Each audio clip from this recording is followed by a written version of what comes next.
Untungnya bumi masih berputar.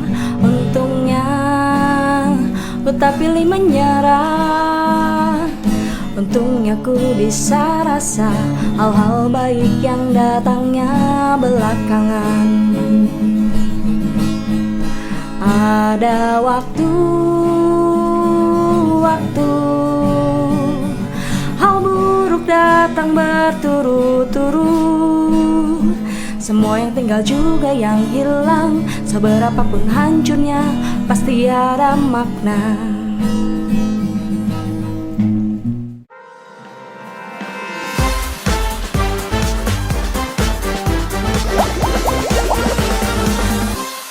Halo Sobat ATR BPN, kembali lagi bersama kami di Bingkai Pertanahan, bincang santai seputar pertanahan. Nah, kali ini kita akan membahas seputar reforma agraria bersama dengan salah satu narasumber kita. Bapak boleh memperkenalkan diri terlebih dahulu? Oh, baik. Saya Andika Dandio, Kepala Bidang Penataan dan Pemberdayaan Kantor Wilayah BPN Provinsi Jawa Barat. Nah, Bapak, kan masyarakat sekarang ini banyak yang belum tahu tentang reforma agraria ya Pak. Mungkin Bapak bisa menjelaskan lebih rinci apa sih reforma agraria itu? Oke, reforma agraria itu adalah upaya penataan kembali melalui kegiatan penataan kepemilikan tanah, penggunaan dan pemanfaatan tanah, melalui kegiatan penataan aset, sertifikasi, dan penataan akses yaitu pemberdayaan. Jadi tanah-tanah yang telah ditetapkan menjadi tanah objek reforma agraria kita tata kembali dan kita distribusikan kepada masyarakat petani penggarap gitu. Saat ini di Jawa Barat ini pendistribusian TORA tanah objek reforma agraria itu kan seharusnya diberikan kepada petani itu sehektar 2 hektar ketentuan. Akan tetapi faktanya di lapangan khususnya yang di Majalengka ini pendistribusiannya itu terhadap kepemilikan masyarakat untuk rumah tinggal dan kebun-kebunnya. Ada yang 100 meter, 200 meter, 300 meter. Nah, itu kita tata kembali kepemilikannya dengan redistribusi tanah sehingga terbitlah sertifikat. Kemudian kita tata kembali juga penggunaan dan pemanfaatannya dengan pemberdayaan masyarakat. Demikian. Ujung-ujungnya nanti finalnya adalah mensejahterakan rakyat. Ya. Nah, untuk kemarin itu kan sudah ada peresmian Pondok Domba ya Pak di Majalengka. Betul. Nah, bisa dijelaskan mungkin Pak secara rinci bagaimana konsep dari Pondok Domba tersebut Bapak? Oke, sebagaimana tadi pengantar awal disebutkan bahwa pendistribusian yang di Majalengka khususnya di Jawa Barat itu kepada petani penggarap, petani penerima manfaat itu seluas 100-200 meter. Jadi rumahnya saja, kebunnya saja.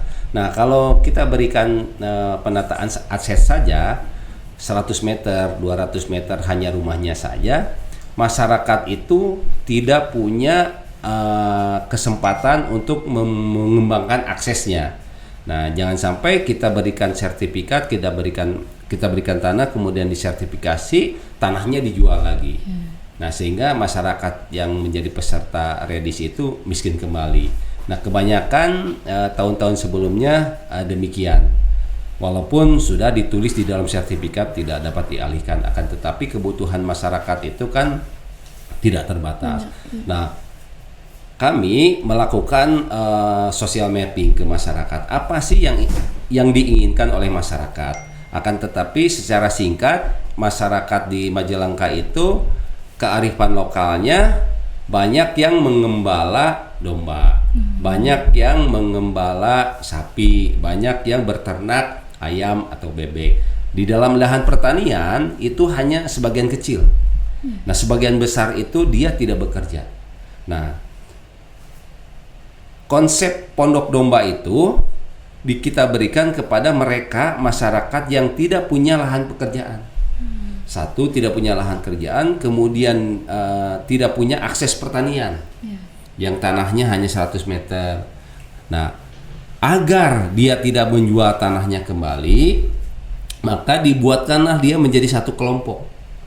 kelompok tani domba, kelompok tani ayam, kelompok ternak sapi, kelompok pertanian jagung dan lain-lainnya. Nah, yang tidak punya pekerjaan itu kita masukkan dalam kelompok tani. Nah, kenapa harus disebut pondok domba? Awalnya konsepnya hotel kambing, dulu hotel kambing. Karena kalau kita berikan beberapa tahun yang lalu konsep pemerintah memberikan subsidi kepada rakyat itu dengan 1 ekor domba 1 petani, 1 ekor domba 1 petani. 2-3 bulan kemudian dombanya dijual. Nah, petaninya miskin kembali. Nah, konsepnya sekarang kita rubah. Kambing-kambing yang kita berikan dari CSR Bank Jabar dan yang lainnya, kita masukkan ke dalam pondok domba. Jadi dalam pondok domba itu terdiri dari kambing-kambing punya kelompok tani, bukan punya kelompok masyarakat. Nah, masyarakat pesertanya adalah masyarakat yang tidak punya lahan pertanian dan tidak punya pekerjaan yang tadi saya sebutkan di awal. Nah, mereka itu bekerja mengelola kambing, mengelola domba di dalam pondoknya. Hasil dari pondok domba itu buat kesejahteraan mereka, gitu. Kenapa BPN ngurus pondok domba? Pak Andi ngurus domba. Konsepnya yang memberikan pelatihan bukan saya bukan ahli domba. Akan tetapi di situ ada GTRA yang diketuai oleh Pak Bupati, yang di dalamnya ada instansi-instansi vertikal yang mengurusi, yang bertanggung jawab di peternakan, pertanian dan lain-lain. Jadi kaitan dengan domba, bagaimana mengelola domba, berternak domba, bagaimana cara memandikan, cara bagaimana pakannya, nanti akan ada penyuluhan dari Dinas Peternakan. Kita desainer dengan Pak Bupati. Demikian. Sehingga konsep reforma agraria itu substansinya adalah pembinaan petani penerima manfaat. Akhirnya petani bisa sejahtera. Nah, untuk itu kan tadi Bapak bilang ya, sebenarnya banyak kayak dari ayam, ada juga sapi dan kambing dan domba. Tapi kenapa yang diambil tuh pondok domba? Jadi kan domba ya Pak? Kenapa yang diambil hanya domba gitu Pak? Kebetulan di Majalengka, di kampung, di desa Nunuk Baru dan Cengal itu potensi domba lebih dominan. Kemudian juga pasarnya sudah jelas. Jadi kan demand-nya sudah jelas. Jadi akikah pasti untuk orang muslim kan ada. Kemudian juga Idul Kurban ada. Nanti pemerintah daerah, anggota GTRA memberikan pembelajaran kepada semua. Selain kita minta juga oteker, kita memberikan pembelajaran. Jadi Idul Kurban atau akikah, pejabat-pejabat pemerintah daerah ngambil dari pondok domba itu. Jadi demand-nya sudah jelas gitu. Betul. Nah, dari yang Bapak jelasin tadi, mungkin bisa lebih dipersingkat lagi manfaat sama tujuan dari pondok domba tersebut, Pak. Ya, manfaatnya untuk meningkatkan kesejahteraan masyarakat dari akses reform yang telah dikembangkan. Jadi dia punya asetnya berupa sertifikat, kemudian kita buka luas akses reformnya sehingga substansi dari reforma agraria itu tercapai untuk kesejahteraan masyarakat. Dia kan sertifikat punya, tanah punya, lapangan pekerjaan juga punya. Betul. Kemudian juga kesejahteraannya dia terjamin karena dibina oleh kita. Ya, nah Pak, untuk yang mengelola pondok domba itu siapa Pak? Pengelola pondok domba itu adalah masyarakat penerima manfaat. Jadi penerima redistribusi tanah tadi. Jadi dia punya tanah, kita berikan sertifikat, baru kita bina supaya dia menjadi pengelola pondok domba. Contoh di Majalengka itu Pak Dodo dan Pak Asih. Dia tidak punya pekerjaan. Rumahnya pun juga tidak punya lahan pertanian. Nah, dia buka lapangan pekerjaan menjadi pengelola pondok domba. Kedepannya bukan hanya dia punya pekerjaan, akan tetapi dia bisa memberdayakan dia sendiri dan kehidupan keluarganya dan kehidupan masyarakat sekitar. Sehingga substansi kesejahteraan rakyat di reforma agraria itu tercapai.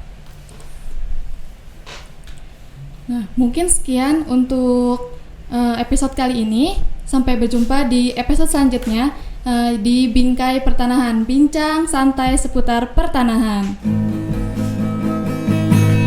Domba-domba kuring di